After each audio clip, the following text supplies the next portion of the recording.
Hey everyone, welcome back to the Roast West Coast podcast. By the end of the week, we'll be halfway through season 1 of this show, which feels crazy. I started recording these interviews in October, which feels like a lifetime ago. Today, I'm sharing my conversation with Inbal Kalin. She was actually one of my first conversations back in October. She's the head roaster and, along with her husband Louis, the owners of Stache Coffee Company in Oceanside, California. Stache feels like an under-the-radar gem of a local roastery, in part because their efforts to open up their own cafe were put on hold by the COVID-19 pandemic. So unless you had previously stumbled upon them at a farmer's market or stopped into one of their loyal restaurant customers, you may not have known they were in town, even though they've been roasting since 2014. I didn't know that they were there, but having tried 3 of their roasted-to-order blends, I'm glad I found them now. Inbal and I talk about how coffee was a major component of her upbringing, in part due to her Yemeni roots where coffee isn't just for breakfast. We chat about the coronavirus, we talk about coffee freshness, and how good coffee just makes every day better. For the record, Stache Coffee Company is veteran-owned, they're a family-run local business, and you can check out all of their different coffee blends at stachecoffeeco.com. And if you're already online buying coffee for yourself or for a gift this year, be sure to subscribe to the Roast West Coast newsletter with your email address at roastwestcoast.com. There you can get show updates, recaps, and a lot more coffee content.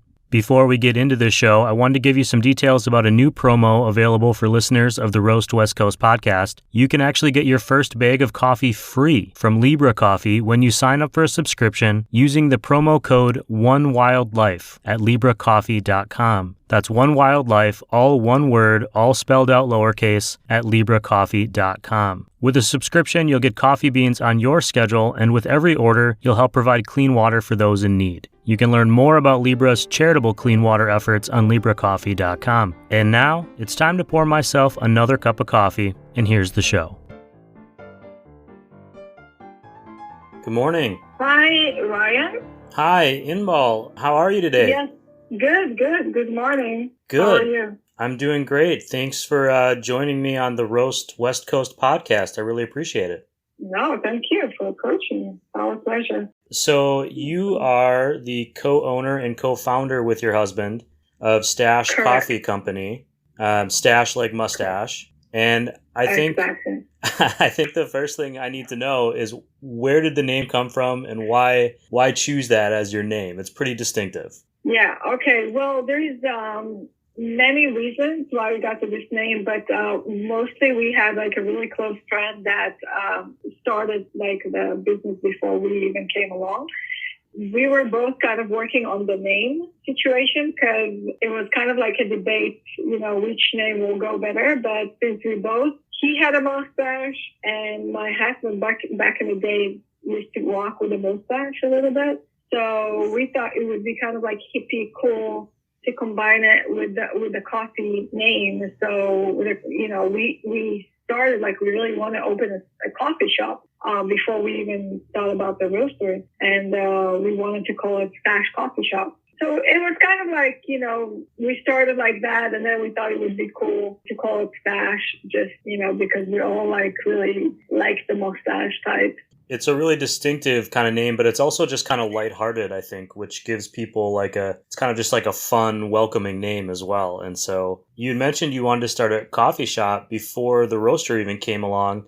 So how did that end up happening? Why did you want to start the coffee shop? And then how did you end up in the roaster and in Oceanside? Okay. Well, I come from a coffee world. I grew up to a father that he's actually Yemen. He doesn't live in Yemen, but he was born in Yemen. And when he was 3, he moved to the Middle East. So, coffee in Yemen is like, it's like life, So it's like vegetables here. They live off coffee all day long. It's not like a morning thing. It can be like a whole day. So in my house growing up, coffee was like everybody drink coffee. You drink it in the morning, afternoon. You open, you close the day with a coffee. You sit with friends. You socialize. Coffee is not just a drink. It's a lot of also like a social cause. When you have friends, then it's not, okay, let's have dinner, let's have coffee. Who wants coffee? So I grew up like that, and coffee was like, I think in my genes, in my blood, and I loved it ever since. So traveling all over the world and trying all type of coffee beans kind of made me closer to, the quality and the differences between coffees, the 100% Arabica versus all those coffees that they send, the cheap ones that nobody really knows. A lot of them don't even know there's a big difference in the taste because they're not coffee people. So that's how I started my love and passion for coffee. It came from home. My husband used to drink Folger coffee when I met him. Of course. So we kind of, he was, born and raised here. That was the coffee everybody drank. And so I kind of pushed him, introduced him to the real quality beans. And together he was in the military too. So we traveled a lot. So every city, every state that we traveled to, we always looked for the good quality coffee roasteries in the area. And slowly, he started drinking a quality coffee. So today he cannot go backwards. He literally he can't drink Starbucks. He says it's the worst coffee in the world because he wants the good quality, the freshly roasted, in the small batches. He's very spoiled today. And we got attracted to it, to the whole process of it. We learned about it. We read, we did some tours. We went to South America a little bit. And we got into it. So together we thought to open a coffee shop would be awesome. And then we start planning things from here and there. We start roasting a little bit, small quantities at home and giving it to friends, family. They all loved it. So we decided, okay, let's start with roasting and then opening a coffee together. So we took over this roastery in 2012. That's when it started. And then we start roasting. We're making blends, all kind of different blends. We're trying all kind of different beans. We're meeting a lot of farmers. We're trying to support the small farmers. We don't want to work with big organizations. Because after all, the small farmers are the ones that are actually working really hard. So we're making sure the money goes to the right hands. We love the farm to cup. It's just the coffee's we can't go below. So we were before opening a coffee shop, and we loved to do it in an industrial area because it's very trendy today. People love it. They want to get away a little bit from the city. They want to be in a more secluded, but still neat type of place. And then, unfortunately, we were literally before opening, and then the COVID-19 started. So we kind of put things on hold a little bit, just because we knew we don't have outside seating. We only have the indoor. Yeah, we were literally before opening our coffee shop, a month before, 3 weeks before. That's a question I was gonna ask about coronavirus and how it impacted you, and it sounds like it shut you down. It stopped your forward progress. So what are you doing now? I mean, are you essentially kind of waiting until we move beyond this? Are you still providing beans locally? People can still buy them online, or what are you doing? So we always sold online. We have because in the past we used to sell our beans and blends in the farmer market. So we still have the clients that are very loyal and still buying our coffee on a regular basis. From all over Oceanside to LA and San Diego. And even we have in Austin, we have in Hawaii, we have all over still clients that are buying. We're still selling wholesale to some coffee shops that are still open. Some of the restaurants we used to work with closed down their businesses, unfortunately, because they were also indoor mostly, and they couldn't just handle the COVID-19 and all the restrictions. So we're hoping that eventually they will reopen, but we don't know. And so, but we still operate, we still sell our beans and blends, and but of course, it's not as it used to be before. We have some clients that lost their businesses, and some still ordering, but not in the same, quantity that they did before. Sure. Just because they can only have 20% capacity inside the restaurant, so they can't really so much, but we're still working. Happy that we didn't lose all our clients, and we're trying to promote and advertise as much as we can. But we're hoping for better days when all this thing will end and we can officially open our place too and introduce our blends to everybody. Yeah, it's interesting you mentioned restaurants having a smaller capacity, and I don't think that's something everyone thinks about, is how that ripples out and affects like the people that work with the restaurants. It's not just, I mean, it's terrible that restaurants have been losing business, but it's also their food vendors, their coffee vendors, delivery drivers, and all these other people that are impacted by those shutdowns. Yeah. You are making small batches of coffee beans, and on your website, you talk about how they're sustainable and transparent. Why is that important? You already mentioned farm to cup, but why do you think it's important for coffee roasters to be sustainable and to be transparent about where they're getting their beans from?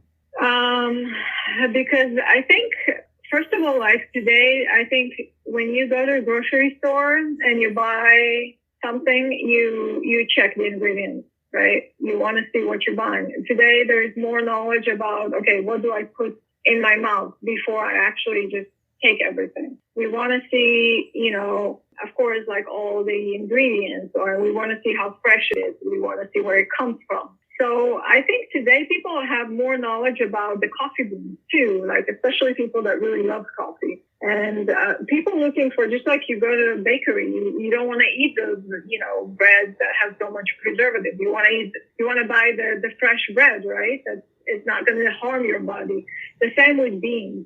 So I think the fact that we're actually roasting in small batches is really good because we can monitor the beans. So if there is for instance, bad beans that, burnt or are not good for you to process in your body or to drink because it's going to have a lot of acid, it's going to be very acidic. So we're able to take them out. And I do it on a daily basis. So I monitor my beans because it's only 5 pounds, but the big companies and coffee roasters, when they roast 20 pounds, it's really hard to do, like Starbucks and all the big chain companies. So you get what you get for your drink. You don't really know always what you're drinking, like how good is the bean, because the flavor stays in the bean to a certain point. If the roaster roasted after this certain point, then you take all the sweetness and all the good taste of the bean out of it. So it's very easy for us in a 5 pound, roaster to monitor that versus the big roaster of 20 pounds and up. And that's why I think, when people buy from us, it smells so fresh. I tried other beans from other big chains. When I grind it, you can see the difference. You can smell the difference. Our beans are so fresh. We also roast per order. I don't just roast, 10 pounds today from each.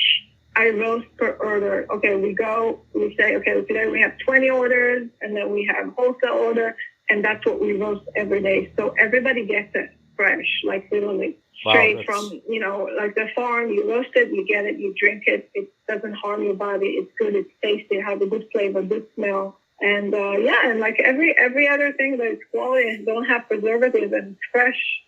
Coffee is also something that people start more and more, tasting the difference between a bad and a good coffee. I know that when I started drinking coffee, I was an adult when I started drinking coffee. I was already in my 30s. And one of the things that I really appreciate now is kind of all those different little quality differences and all those different flavors you can pull out of a bean. But I'm also kind of angry about it because now I know that it's there and I can't go back the way your husband can't go back. Yeah. And that's exactly. tough. That's a good thing. That's not a bad thing. No, I know, but it's sometimes ignorance is bliss. But I'm grateful that I did because now I get to really enjoy my cup of coffee instead of just, opening my mouth and swallowing just because it's a habit. Yeah. We're entering the holiday season. We're talking in October, but this is actually going to be coming out in several weeks closer to Thanksgiving and then the holidays after that. Do you guys have any holiday plans coming up? How can people get Stache coffee for themselves or as a gift? Yeah, so we're gonna in the next few weeks probably we do it usually. We used to, because now the COVID-19 we don't have any more festivals and all kind of things that we're attending and selling our coffees as gift packages. But now we're gonna have it on the website, small a gift packages for family, friends. That some of them include our T-shirts or a tumbler or just a hat. And of course, our blends. So we do it every year. We're probably going to do it in the next few weeks. We're going to launch it in the website as well. And that's what we do. We work with some companies that order for their employees. So we do have, orders of 100 and above that companies ordering from us, which is nice.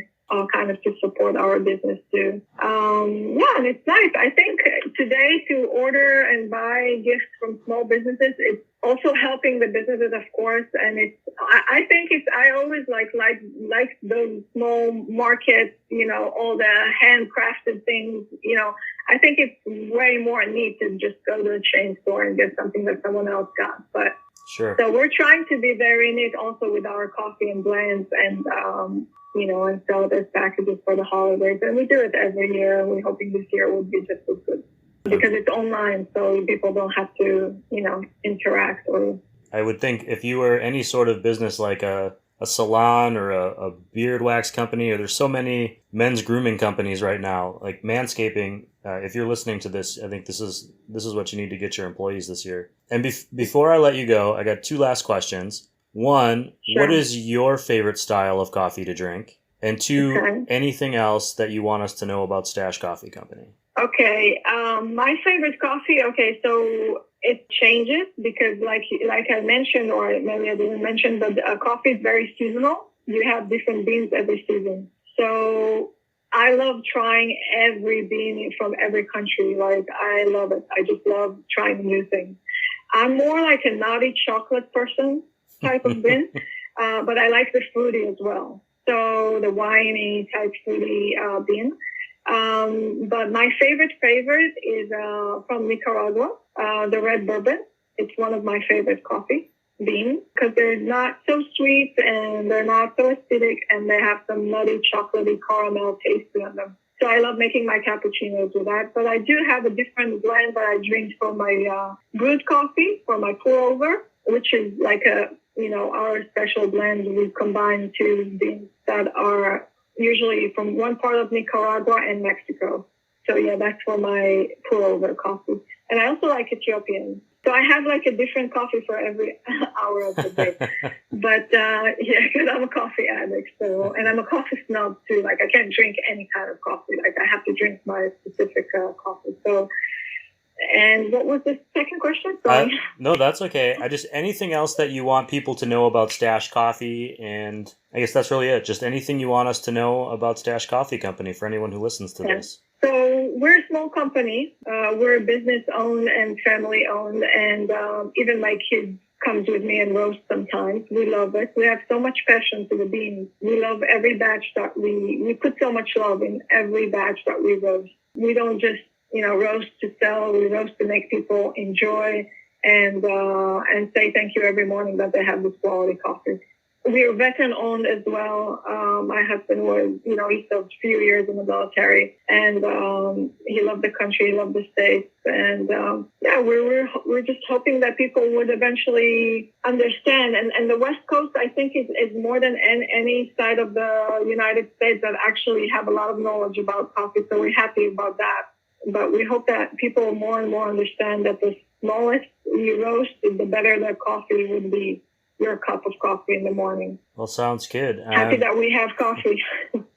Happy for the coffee. I think everyone's happy about coffee in the morning. I struggle to remember a time when it wasn't part of my morning. It wasn't even that long ago, but it's hard to imagine now. Yeah, it's the little things that makes you happy during the day. You know what I mean? It's like, okay, I'm waking up, I'm going to another day. But if I have a nice cup of coffee next to me, start my day, that would make it better already. That's how I see it. Well, I agree with you there. Well, I appreciate you joining me on the show. And of course. And good luck this season. And I'm looking forward to learning more and trying more Stache Coffee in the future. Thank you, and everyone stay healthy, stay safe, and we're hoping for a better day to come this year. Thank you.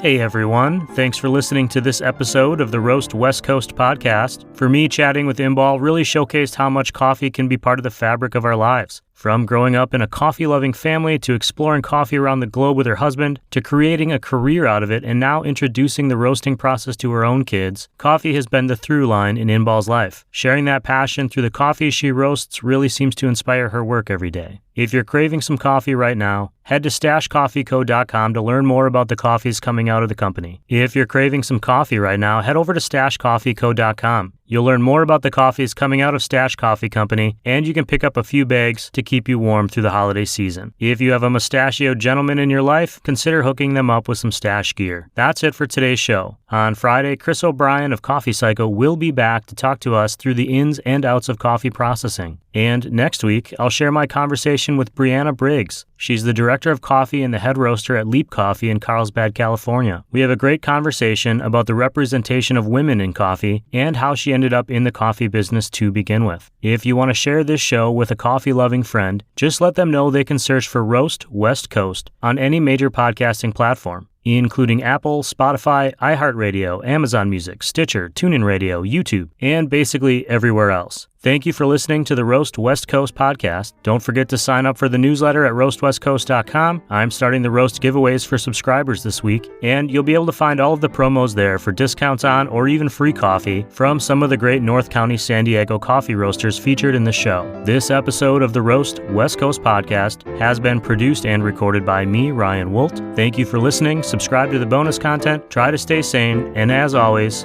be sure to drink good coffee.